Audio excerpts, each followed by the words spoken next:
Hello दोस्तों, मैं धीरेन स्वागत करता हूं आपका एग्जाम स्टडी विद संगीता में। दोस्तों, आज के इस वीडियो में हम पढ़ने वाले हैं रेलवे ग्रुप डी परीक्षा के लिए जीके जीएस का मॉडल प्रैक्टिस सेट नंबर 4। देखिए, ये बुक है स्पार्क पब्लिकेशन का, जिसमें 40 सेट दिए गए हैं और प्रत्येक सेट में 50 से 55 क्वेश्चन हैं। यानी कि यदि आप इस बुक को कंप्लीट कर लेते हैं तो आपके 2000 क्वेश्चन कंप्लीट हो जाएंगे। दोस्तों, इस बुक में सारे ही क्वेश्चन मोस्ट इंपॉर्टेंट हैं और प्रीवियस ईयर के जिस तरह क्वेश्चन पूछे गए हैं उस तरह से क्वेश्चन यहाँ पर दिए गए हैं कंप्यूटर बेस्ड टेस्ट के हिसाब से। ठीक है, ये बुक आपके आने वाली प्रतियोगिता परीक्षा के लिए इंपॉर्टेंट रहेगी, रेलवे ग्रुप डी के लिए, साथ ही साथ आरआरबी एनटीपीसी सीवीटी 2 के लिए भी ये बुक आपके लिए इंपॉर्टेंट होने वाली है। दोस्तों, अब तक हम इसके 3 सेट कंप्लीट कर चुके हैं। यदि आपने वो सेट नहीं देखे हैं तो आप प्ले लिस्ट में जाकर देख सकते हैं। सभी पार्ट आपकी प्रतियोगिता परीक्षा के लिए इंपॉर्टेंट रहेंगे। यदि आपको ये वीडियो अच्छा लगे, हेल्पफुल लगे, तो प्लीज़ वीडियो को लाइक और शेयर जरूर कीजिएगा। और यदि अब तक आपने हमारे चैनल को सब्सक्राइब नहीं किया है तो प्लीज़ चैनल को सब्सक्राइब जरूर कीजिएगा, जिससे कि आपको मेरे आने वाले नए वीडियो का नोटिफिकेशन टाइम पर मिलता रहे। तो चलिए हम अपनी क्लास शुरू करते हैं। चलिए स्टार्ट करते हैं सेट नंबर 4। पहला क्वेश्चन है, पांडा किसके कुल का पशु होता है? तो याद रखिएगा, पांडा ये भालू कुल का पशु होता है। याद रखिएगा, ठीक है। पांडा किस कुल का पशु है? यह है भालू कुल का पशु। प्रकाशीय दूरबीन की अपेक्षा रेडियो दूरबीन अच्छे होते हैं क्योंकि? तो इसका राइट आंसर है ऑप्शन डी, यानी कि उपयुक्त सभी। देखिए, अब हम पढ़ते हैं ना क्या कह रहा है। वे मंद मंदाग्नियों यानी कि गैलेक्सियों का पता लगा सकते हैं जो प्रकाशीय दूरबीन नहीं कर सकते। अगला है, वे मेघाच्छादित परिस्थिति में भी काम कर सकते हैं। फिर नेक्स्ट है, वे दिन और रात के दौरान काम कर सकते हैं। देखिए दोस्तों, रेडियो दूरबीन राडार के सिद्धांत पर कार्य करता है, इसे याद रखिएगा। ये रेडियो तरंगों के माध्यम से सूचना प्राप्त करती है तथा इनकी कार्य क्षमता पर प्रकाश की अनुपस्थिति का कोई भी प्रभाव नहीं पड़ता है। किन प्रोग्रामों का प्रयोग राशि आधारित प्रलेख बनाने के लिए किया जाता है, यथा बजट? तो राइट आंसर इसका ऑप्शन सी, यानी कि स्प्रेड शीट। ठीक है, स्प्रेड शीट का प्रयोग राशि आधारित प्रलेख बनाने के लिए किया जाता है। देखिए दोस्तों, राशि आधारित प्रलेख जैसे डाटा सारणी एवं चार्ट आदि एक्सेल के अंतर्गत स्प्रेड शीट प्रोग्राम द्वारा बनाए जाते हैं। यूरेनस सूर्य के चारों ओर एक परिक्रमा में कितना वर्ष लेता है? तो देखिए दोस्तों, यूरेनस का मतलब है अरुण ग्रह। ठीक है, तो ये लेता है 84 वर्ष। ठीक है, याद रखिएगा, अरुण यह आकार में तीसरा सबसे बड़ा ग्रह है। इसकी खोज 1781 में विलियम हार्सेल ने की थी, इंपॉर्टेंट है।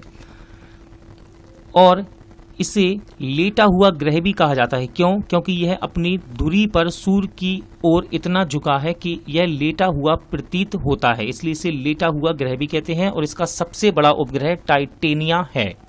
जल संवर्धन विधियों से पादप उगाने की प्रणाली को कहते हैं। सही आंसर है जल संवर्धन। ठीक है, जल संवर्धन विधियों से पादप उगाने की प्रणाली को क्या कहते हैं? जल संवर्धन। परिणाम मित्र यानी कि ट्रांसफार्मर का प्रयोग किया जाता है, तो इसका आंसर हो जाएगा एसी वोल्टता बढ़ाने के लिए। ठीक है, परिणाम मित्र यानी कि ट्रांसफार्मर का प्रयोग क्यों किया जाता है? एसी वोल्टता को बढ़ाने के लिए। साबुनीकरण एक प्रक्रिया है जिसके द्वारा, तो याद रखिएगा, साबुनीकरण एक प्रक्रिया है जिसके द्वारा साबुन बनाया जाता है, यानी कि ऑप्शन ए। याद रखिएगा, साबुन उच्च बसीय अम्लों जैसे कि सिट्रिक, पामिटिक अथवा फॉलिक अम्ल के सोडियम तथा पोटेशियम लवणों का मिश्रण होता है। साबुन बनाने की प्रक्रिया को साबुनीकरण कहते हैं। अभिक्रिया ऊष्मा निर्भर नहीं करती है, तो सही आंसर इसका ऑप्शन बी, यानी कि उस पथ पर जिससे अंतिम उत्पाद प्राप्त किया जाता है। तो देखिए, इस पर निर्भर नहीं करती, तो निर्भर किस पर करती है? अभिक्रिया ऊष्मा निर्भर करती है अभिक्रिया के ताप पर और अभिकारक और उत्पादों की भौतिक स्थिति पर, साथ ही साथ चाहे अभिक्रिया स्थिर दाब पर की गई हो या स्थिर आयतन पर, इन सभी पर ये निर्भर करती है। और किस पर नहीं करती है? उस पथ पर जिससे अंतिम उत्पाद प्राप्त किया जाता है। पेयजल में एंट अमीबा हिस्टोलिटिका होना एक संकेत है। तो दोस्तों, पेयजल में एंट अमीबा हिस्टोलिटिका होना संकेत होता है बैक्टीरियाई प्रादुर्भाव का। ठीक है ना, पेयजल में एंट अमीबा हिस्टोलिटिका का होना संकेत किसका संकेत है? बैक्टीरियाई प्रादुर्भाव का। देखिए, एंट अमीबा हिस्टोलिटिका ये प्रोटोजोआ संघ का सदस्य है। इसका पेयजल में उपस्थिति से क्या होता है, इसमें इसकी पेयजल में उपस्थिति से मनुष्य में पेचिश या फिर अतिसार रोग हो जाता है। पीड़कनाशी के रूप में डीडीटी के प्रयोग की हानि है। तो देखिए पीड़कनाशी के रूप में डीडीटी के प्रयोग की हानि क्या है, तो हानि है प्रकृति में सरलता से निम्नीकरण नहीं होता है इसका, ठीक है ना, याद रखिएगा, प्रकृति में सरलता से निम्नीकरण नहीं होता है डीडीटी का।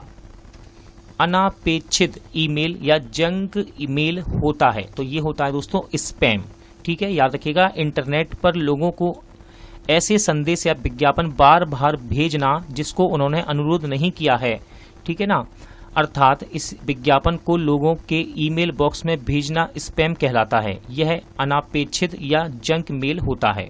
अगला क्वेश्चन है, निम्न में से कौन सा प्राकृतिक बहुलक है। तो देखिए प्राकृतिक बहुलक है इसमें से ऑप्शन बी यानी कि सेल्यूलोज, ठीक है ना, सेल्यूलोज ये एक प्राकृतिक बहुलक है। ध्यान से सुनिएगा, सेल्यूलोज एक प्राकृतिक बहुलक है। यह पादप कोशिका से प्राप्त किया जाता है। किसी से प्राप्त होता है, पादप कोशिका से प्राप्त किया जाता है। ताप उत्क्रमण होता है, तो देखिए ताप उत्क्रमण ये ऋणात्मक ह्रास दर है। देखिए ताप उत्क्रमण क्षोभ मंडल में ताप के विपरीत व्यवहार से संबंधित है। सामान्यतः इस परत में ऊंचाई के साथ साथ ताप घटता है, परंतु ताप उत्क्रमण की दशा में पृथ्वी के पास ताप कम तथा ऊपर अधिक होता जाता है, जिस कारण धूल एवं धुएं के कण वायुमंडल में न जाकर पृथ्वी के नजदीक ही फैल जाते हैं और धुंध का निर्माण करते हैं। माई अनफॉरगेटेबल मेमोरीज किसकी आत्मकथा है। इंपॉर्टेंट क्वेश्चन है दोस्तों ये। सही आंसर है ममता बनर्जी यानी कि ऑप्शन सी। देखिए माई अनफॉरगेटेबल मेमोरीज ममता बनर्जी की आत्मकथा है, जिसका बंगाली भाषा से अंग्रेजी में अनुवाद नंदिनी सेन गुप्ता द्वारा किया गया। यह पुस्तक माँ, माटी और मानुष्य को समर्पित है। G8 में सबसे बाद में आने वाला देश कौन है। सही आंसर है रूस, ठीक है ना, ऑप्शन सी। G8 में सबसे बाद में आने वाला देश कौन है, रूस। याद रखिएगा G8 आर्थिक व सामाजिक मुद्दों पर परस्पर विचार विमर्श हेतु विश्व की 8 बड़ी अर्थव्यवस्था वाला देशों का समूह है। वर्ष 1975 में इसकी स्थापना G6 के रूप में हुई थी, जिसमें France, Germany, Italy, Japan, England और अमेरिका थे। वर्ष 1976 में कनाडा इस संगठन में 7वां देश बना और 1997 यानी कि 1997 में रूस 8वां सदस्य बना।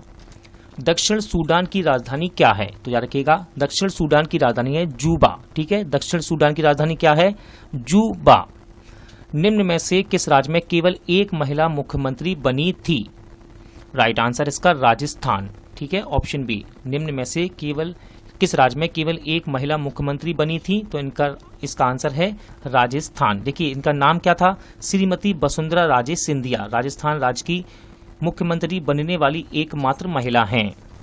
ग्रीन हाउस गैस है, मोस्ट इंपॉर्टेंट क्वेश्चन है दोस्तों रेलवे के स्टूडेंट के लिए, ठीक है ना, मोस्ट इंपॉर्टेंट। तो ग्रीन हाउस गैस कौन कौन सी है, ऑप्शन सही है ए CO2, CH4, NO और CFC। अब देखिए विषम ऊष्मायन के लिए यानी कि ग्लोबल वार्मिंग के लिए उत्तरदायी गैसें ग्रीन हाउस गैसें कहलाती हैं।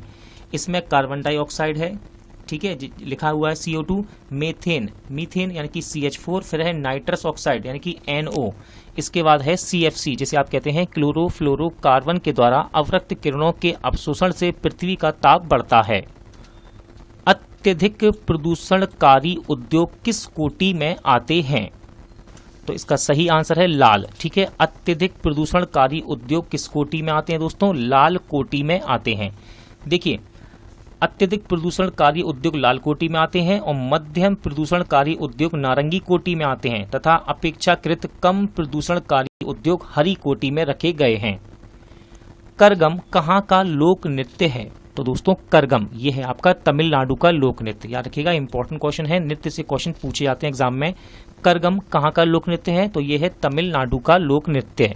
पोलियो का नैमित्तिक जीव क्या है, तो राइट आंसर है दोस्तों इसका विषाणु, ठीक है ना। पोलियो का नैमित्तिक जीव क्या है, विषाणु। द्रोणाचार्य पुरस्कार दिए जाते हैं? तो याद रखिएगा, द्रोणाचार्य पुरस्कार ये खेल के मैदान में उत्कृष्ट शिक्षकों को दिए जाते हैं, यानी कि कोच, ठीक है ना, खेल के मैदान में उत्कृष्ट शिक्षकों को यानी कि कोच को दिया जाता है। देखिए, द्रोणाचार्य पुरस्कार वर्ष 1985 में स्थापित किया गया था, ठीक है ना, याद रखिएगा 1985 में स्थापित किया गया था द्रोणाचार्य पुरस्कार। इस पुरस्कार में गुरु द्रोणाचार्य की प्रतिमा, एक प्रशस्ति पत्र एवं 5 लाख रुपए की राशि प्रदान की जाती है। रजनामा फारसी में अनुवाद था? तो राइट आंसर है इसका महाभारत, ठीक है। रजनामा फारसी में किसका अनुवाद है? महाभारत का। इंपॉर्टेंट क्वेश्चन है, याद रखिएगा इसे। बंद अर्थव्यवस्था का क्या अर्थ है? तो ठीक है, बंद अर्थव्यवस्था का अर्थ क्या है? तो इसका अर्थ है ऐसा देश जिसमें कोई आयात एवं निर्यात ना हो, ठीक है, याद रखिएगा। बंद अर्थव्यवस्था का अर्थ क्या है? ऐसा देश जिसमें कोई आयात एवं निर्यात ना हो। निम्न विख्यात खिलाड़ियों में से राजीव गांधी खेल रत्न पुरस्कार पाने वाला पहला व्यक्ति कौन था? तो देखिए, राजीव गांधी खेल रत्न पुरस्कार पाने वाले पहले व्यक्ति हैं विश्वनाथ आनंद, यानी कि ऑप्शन बी, ठीक है। ये एक शतरंज के खिलाड़ी हैं। वर्ष 1857 में मेरठ में प्रथम सिपाही विद्रोह की आग किस दिन भड़की थी? तो याद रखिएगा, इसकी डेट इंपॉर्टेंट है दोस्तों, ठीक है। डेट है इसकी 10 मई, यानी कि ऑप्शन ए, ठीक है। 10 मई 1857 में मेरठ में प्रथम सिपाही विद्रोह की आग भड़की थी। जब कोई चर्म उद्योग अपने अपशिष्ट को नदी में बहाकर जल प्रदूषण पैदा करता है तो स्वास्थ्य जोखिमों पर लगने वाली लागत को कहते हैं? तो दोस्तों, इसको कहा जाता है सामाजिक लागत, ठीक है। जब कोई चर्म उद्योग अपने अपशिष्ट को नदी में बहाकर जल प्रदूषण पैदा करता है तो स्वास्थ्य जोखिमों पर लगने वाली लागत को क्या कहते हैं? सामाजिक लागत। किसने कहा था संसदीय लोकतंत्र का अर्थ है एक व्यक्ति और एक मत? तो राइट आंसर इसका डॉक्टर B.R. अम्बेडकर। याद रखिएगा, B.R. अम्बेडकर का ये कथन है, संसदीय लोकतंत्र का अर्थ है एक व्यक्ति और एक मत। श्रम विभाजन की धारणा का समर्थन किसने किया था? तो श्रम विभाजन की धारणा का समर्थन किसने किया था दोस्तों? तो ये किया था स्मिथ ने। किसने? स्मिथ ने। देखिए, ये इनका पूरा नाम है एडम स्मिथ। ये एक प्रसिद्ध अर्थशास्त्री हैं, ठीक है। प्रसिद्ध अर्थशास्त्री एडम स्मिथ को अर्थशास्त्र का पिता कहा जाता है। श्रम का विभाजन स्मिथ के आर्थिक वृद्धि सिद्धांत का प्रारंभिक बिंदु है। भारत के राष्ट्रपति को पद से कौन हटा सकता है? तो राइट आंसर है संसद, ठीक है। याद रखिएगा, भारत के राष्ट्रपति को पद से कौन हटा सकता है? संसद। देखिए, यहाँ पर क्वेश्चन दिया हुआ है, ऑप्शन कट रहे हैं, लेकिन मैं आपको पूरा क्वेश्चन करवाऊंगा क्योंकि हर एक क्वेश्चन इंपॉर्टेंट है। देखिए, क्वेश्चन पढ़ लीजिए, फिर दोबारा पढ़वा दूंगा। कौन सा अनुच्छेद संसद को राज्य सूची के विषयों पर कानून बनाने का अधिकार देता है? ठीक है, देखिए फिर से क्वेश्चन पढ़ता हूं मैं। कौन सा अनुच्छेद संसद को राज्य सूची के विषयों पर कानून बनाने का अधिकार देता है? तो इसका सही आंसर है ऑप्शन डी, यानी कि अनुच्छेद 249, ठीक है।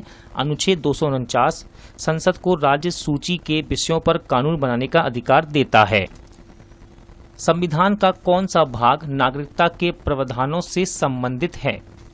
तो इसका सही आंसर है दोस्तों ऑप्शन ए, यानी कि दूसरा भाग, ठीक है। संविधान का कौन सा भाग नागरिकता के प्रावधानों से संबंधित है? भाग 2। देखिए, भारतीय संविधान के भाग 2 में अनुच्छेद 5 से 11 तक नागरिकता संबंधी उपबंधों का प्रावधान किया गया है। लोकतंत्रीय विकेंद्रीकरण का आशय है?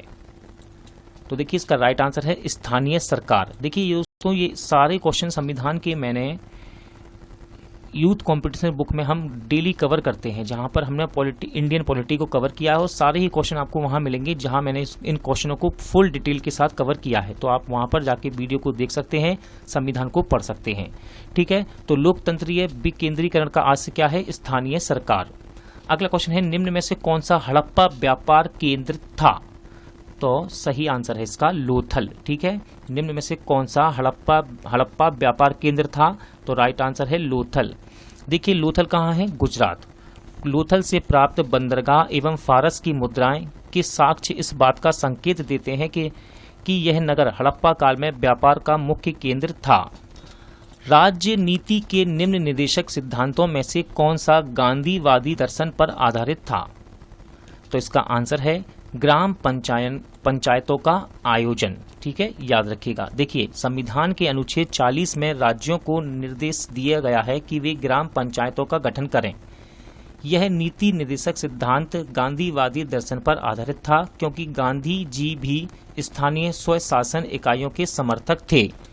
भारत में आधारित लोकतंत्र निम्न में से कौन सा सुनिश्चित करता है? तो राइट आंसर इसका पंचायती राज। ठीक है, भारत में आधारित लोकतंत्र निम्न में से कौन सुनिश्चित करता है? पंचायती राज। देखिए, इसमें क्वेश्चन यहाँ पर आपसे बार बार पूछे जाते हैं पंचायती राज से एग्जाम में। ठीक है, तो पंचायती राज से आपको जितने भी क्वेश्चन मिले उन्हें आप ठीक से पढ़िएगा, है ना।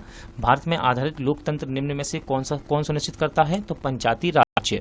जब्ती प्रणाली के अंतर्गत वास्तविक उत्पादन का कितना अंश राज्य की मांग के रूप में निर्धारित किया गया था? तो राइट आंसर है इसका 1/3। ठीक है दोस्तों, 1/3 भाग जब्ती प्रणाली के अंतर्गत वास्तविक उत्पादन का राज्य की मांग के रूप में निर्धारित किया गया था। अब देखिए ये क्या थी जब्ती प्रणाली? तो भारत में जब्ती प्रणाली को शेरशाह सूरी ने शुरू किया। किसने? शेरशाह सूरी ने। इस प्रणाली में उपज का 1/3 भाग राजस्व के रूप में लिया जाता था।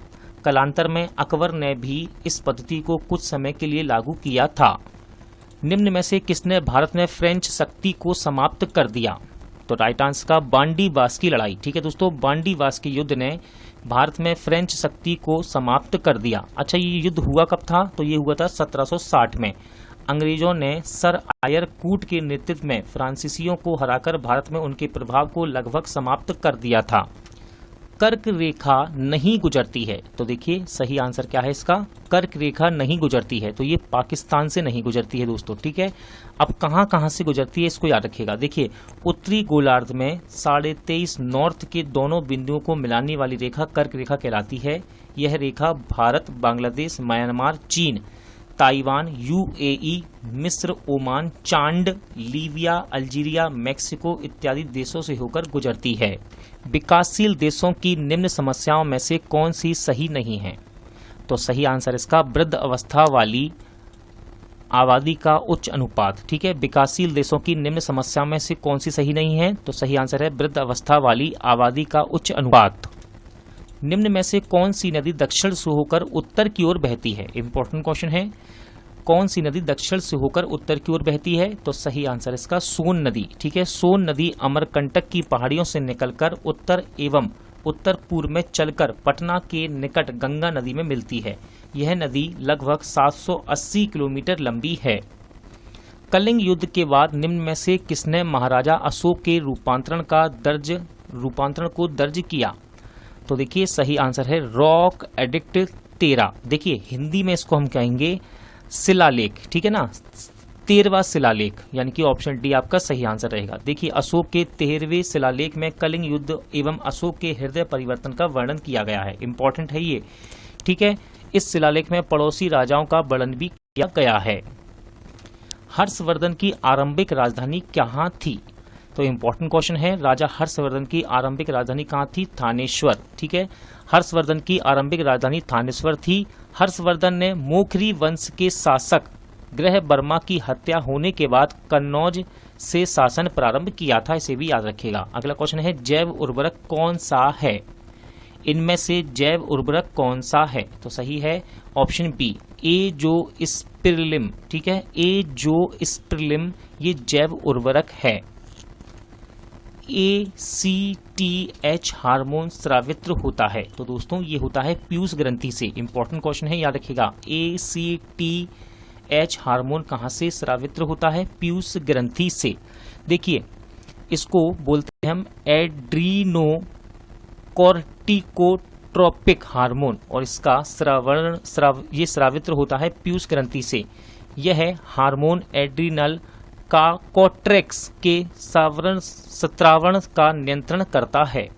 अगला क्वेश्चन है अमाशय ग्रंथियों की पेप्सिन सात्रवी कोशिकाएं हैं।